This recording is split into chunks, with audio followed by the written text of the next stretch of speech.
Así que por esa razón estamos en contacto con uno de los referentes acá en Salta del movimiento Evita, que es el señor José Castro, pero más conocido como Jocha.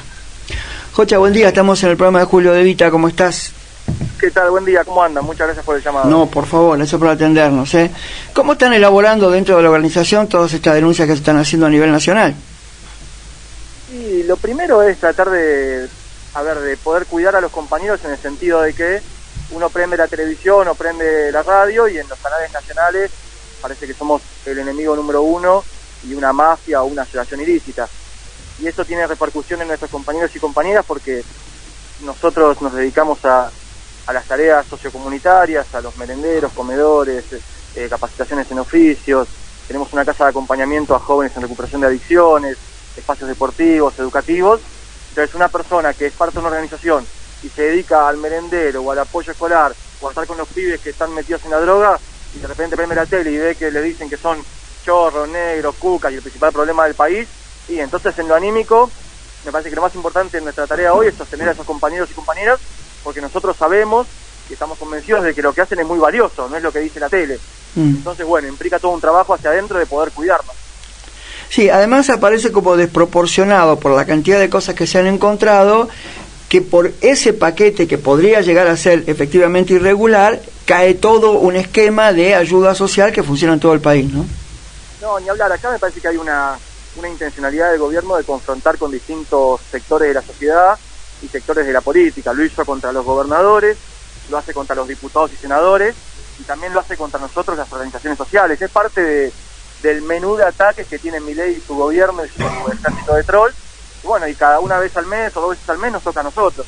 Es parte de la política que está ejecutando el gobierno nacional y no significa que tenga una cuestión de realidad. Obviamente que puede haber irregularidades en algún comedor, en algún convenio o incluso en las obras públicas que hacen las grandes empresas, amigos de Caputo y de Macri. Yo no quito que haya corrupción y que haya malversación de fondos en algunos lados, como hay lamentablemente en nuestro país, porque es característico de Argentina y de otros países también. Pero no es la realidad de lo que hacemos las organizaciones sociales, ni de lo que hacemos los que hace mucho tiempo dedicamos nuestra vida a esto, para nada. El problema es que aparecen nombres específicos, nombres y apellidos, y aparecen también gente que ya está denunciando, no en forma anónima, sino también con nombre y apellido, y que estarían siendo citados a declarar. O sea, hay como que la investigación y los acusadores tienen argumentos para hacer toda esta denuncia. Sí y no, porque vos al principio enumeraste bien 3 problemáticas. Creo que empezaste con el tema de la inexistencia del 50% de los comedores registrados. Sí. Y a mí me parece que hay que ir a fondo, digamos, porque existe el RENACOM, que es el Registro Nacional de Comedores, que fue un intento del gobierno anterior para institucionalizar y darle un poco de formalidad a los merenderos o comedores populares. Pero que eso no implica que haya una ayuda del Estado a esos 40.000 comedores y merenderos. No es lo mismo, porque viste que ellos también cuando hicieron lo de las cooperativas dicen, dimos de baja 5.000 cooperativas, y ellos van a mentir o mienten descaradamente como si el gobierno o el Estado estuviese financiando o subsidiando eso. Pero no es así. El RENACOM era un registro online donde cualquier hijo de vecino podía anotarse, preinscribirse y decir que tenía un comedor y un merendero. Nosotros en Pichanal, yo vivo en Pichanal, como movimiento ahorita tenemos 9 merenderos y comedores que funcionan, hoy a los tumbos porque no llega mercadería desde noviembre, que están registrados y que este gobierno jamás vino a auditar, ni siquiera a llamar por teléfono, porque está el teléfono de la referenta del merendero en la página de internet en la inscripción. Entonces yo no sé de verdad qué han auditado, y es una forma que tienen ellos de poder dirigir la opinión pública hacia un enemigo, que los comedores y merenderos existen hace muchísimos años, hace décadas, y distintos gobiernos han tenido diferentes políticas de abordaje a la situación del hambre o del acceso a la alimentación en nuestro país. Los comedores existen desde hace muchos años y la historia de la humanidad siempre ha resuelto el tema de la alimentación de manera comunitaria. Este individualismo en el que nos quieren meter no es algo propio de nuestra humanidad, ni de nuestra vida en familia, ni de nuestra vida comunitaria. Entonces yo creo que el ataque de Milei tiene que ver con atacar los valores que representa la organización de la comunidad. Porque además la mayoría de los comedores y merenderos ni siquiera son de las organizaciones sociales, existen desde antes. En todos nuestros barrios una vecina sacó la olla y entregaba el mate cocido o el arroz con leche y festejaba el Día del Niño y festejaba el Día de Reyes. Antes de las organizaciones sociales, así se organizó nuestro pueblo para poder surfear los momentos de crisis. Ayer el jefe de gabinete, Nicolás Pazzi, habló sobre este tema, entre muchos otros, y lo trató de la nueva esclavitud. No, bueno, eso me parece que es un disparate, no tiene ningún tipo de sentido. Yo entiendo la construcción que ellos quieren hacer y entiendo que nos ataquen porque representamos algo distinto a lo que ellos quieren imponer y somos una barrera de resistencia. Entonces ellos, para imponer su proyecto de individualismo, de neocolonialismo, tienen que eliminar las barreras, y nosotros somos una, y lo vamos a seguir siendo. También me tiene sin cuidado lo que diga Pose, porque yo conozco bien el trabajo que hacemos, estoy en el movimiento Evita hace 15 años, y conozco bien, y entiendo que en algún momento puede haber que haya habido malos manejos, o gente que por ahí fue violenta en algún momento y dijo algo de una palabra de más, o trató mal a una persona, como pasa en distintos ambientes laborales y sociales, y esas cosas están mal, y hay que corregirlas, y hay que separarlos, pero meter a todo un conjunto de personas, de familias, de vecinos, que dedican gran parte de su vida a atender la comunidad y a cuidar la vida en su comunidad, decir que eso es esclavitud moderna no me parece para nada, me parece disparatado. De lo que se habla es justamente de, y lo pongo entre comillas, y me erijo un poco en fiscal para repetir lo que están diciendo ellos, de que se presiona a la gente para que concurra a las marchas, porque si no concurre, le sacan el plan. Y además algo peor, algo que apareció ahora, que los obligaban a que vayan con los niños para conmover. O sea, todo esto se está diciendo en base, según se dice también, a los testimonios de la gente que lo denuncia por teléfono. O sea, todo el combo, ¿no? Están poniendo para desacomodar a los movimientos y a las organizaciones sociales. No, y si eso sucedió, obviamente que está mal y no puede suceder, y el Estado también tiene que controlar, porque obviamente que potenciar trabajo un recurso del Estado que se convenia con cooperativas, fundaciones, asociaciones civiles e iglesias, pero no pueden adjudicar el tema de las marchas o las protestas, porque además el Polo Obrero, por ejemplo, que hoy está en el centro de la escena, marchaba contra el Estado Nacional en el gobierno de Alberto Fernández, y no se le dio, el Estado Nacional no le dio la baja porque marchaban en contra del Estado Nacional, digamos. Entonces, no es que había una discrecionalidad, es decir, si vos estás conmigo te doy, si no estás conmigo no te doy.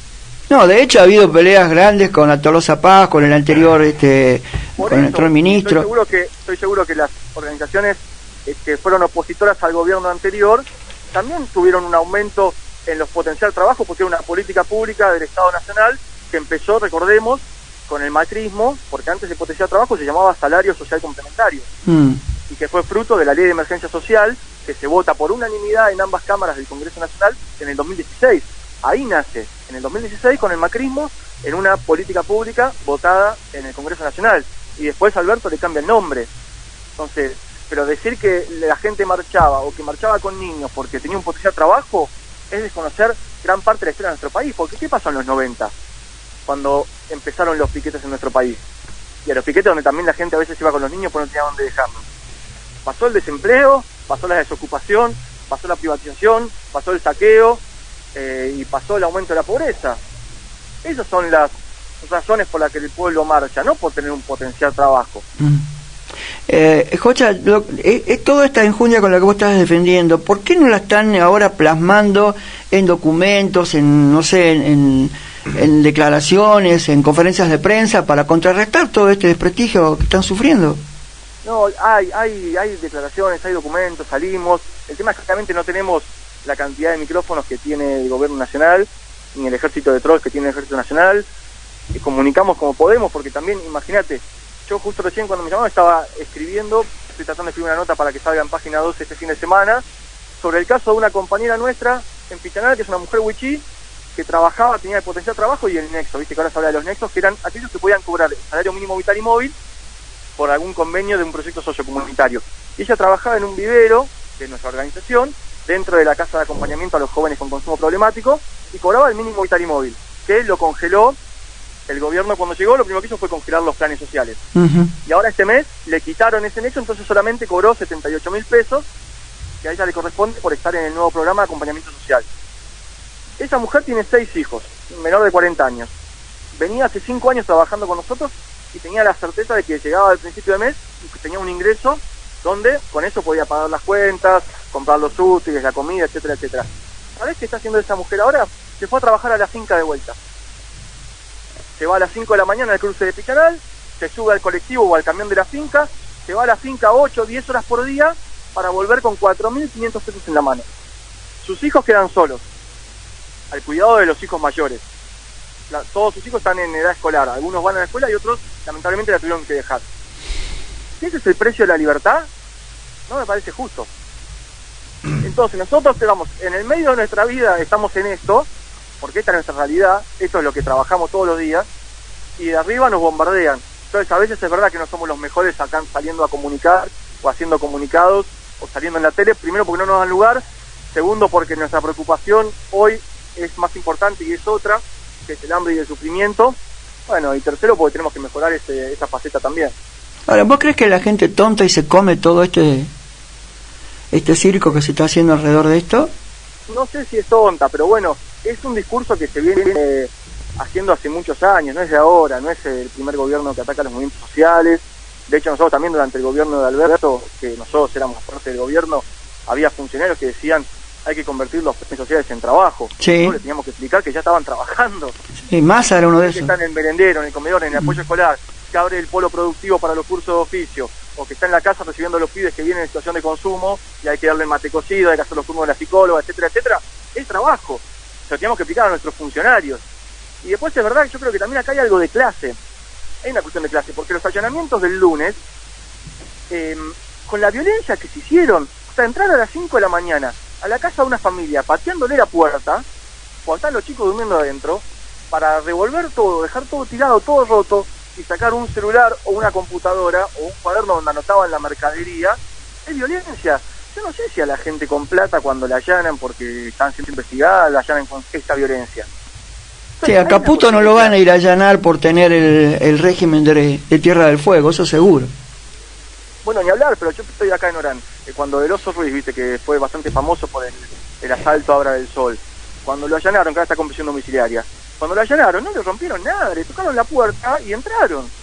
Entonces acá me parece que hay un odio de clase y se busca crear un enemigo, porque cuando uno crea un enemigo tiene más posibilidad de implementar las medidas económicas. Esto lo escribió la doctrina del shock, que escribió Naomi Klein hace muchos años, que fue el modo en que se implementó el neoliberalismo en América Latina y en todo el mundo. Bueno, tiene que ver con esto está escrito hace mucho, ya se aplicó en muchos países y hoy de vuelta lo estamos viviendo en Argentina con características especiales que son las de este presidente, que es disruptivo. Pero es pretender tapar el sol con la mano, porque la miseria, la pobreza, el hambre es galopante en la Argentina, así que con esto a lo sumo nos va a distraer o quiere distraer una semanita, después no creo que pueda durar más, ¿no? El tema es que todos los meses va sacando algo. En diciembre fue la incompatibilidad, había gente que decía que cobraba planes sociales y que además eran funcionarios públicos y le dieron de baja.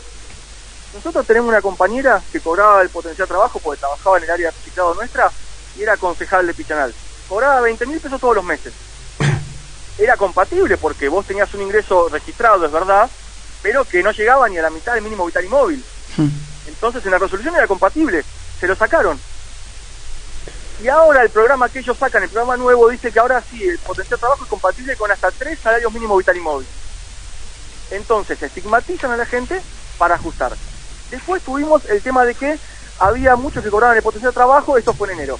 Y se lo sacamos por incompatibilidades porque además cobraban otros beneficios del Estado. Bueno, nosotros tenemos compañeras que se lo sacaron, ¿sabés por qué? Porque cobraba la pensión de discapacidad de su hijo menor de 18 años. ¿Qué tiene que ver tu potencial trabajo, que es tu trabajo, con la pensión por discapacidad de tu hijo menor? Porque además era compatible en la resolución del programa. A otras, ¿sabés por qué se lo sacaron? Porque cobraba el SUAF, que es el salario familiar, por embargo del marido, del ex marido. Le sacaron el potencial trabajo. Y al mes siguiente el invento para recortar fue, no, se lo sacamos porque viajaban al exterior. Tenemos compañeras de Tartagal que no conocen ni la ciudad de Salta, ni tampoco viajaron a Chacuiba a comprar, que les figura en migraciones que salieron a Uruguay y por eso le dieron de baja. Y después tenemos compañeros que han ido a Bolivia a comprar y pasaron por el paso legal, acá en Bermejo, Aguas Blancas, porque acá la gente, Bermejo es una ciudad más nuestra, somos vecinos y hay familia de un lado y del otro, digamos, y por eso le cortaron el potencial de trabajo, por cruzar 6 horas a comprar una sábana, un acolchado o vajilla a Bolivia. Entonces estigmatizan, crean, inventan muchas veces también, porque hay gente que no salió del país e igual le cortaron, y con eso van generando en la gente este odio, donde muchos dicen, mira, estamos mal porque estábamos pagando la fiesta de estos piqueteros, cuando en realidad la mayoría de la gente es gente humilde, es gente trabajadora, es gente que quiere salir adelante, y es gente que no le roba a nadie, solamente hace su trabajo, y el Estado lo reconoció por una ley del Congreso Nacional. Jocha, muchas gracias por atendernos. No, muchas gracias a ustedes por darnos tiempo. Dale, chao, hasta luego.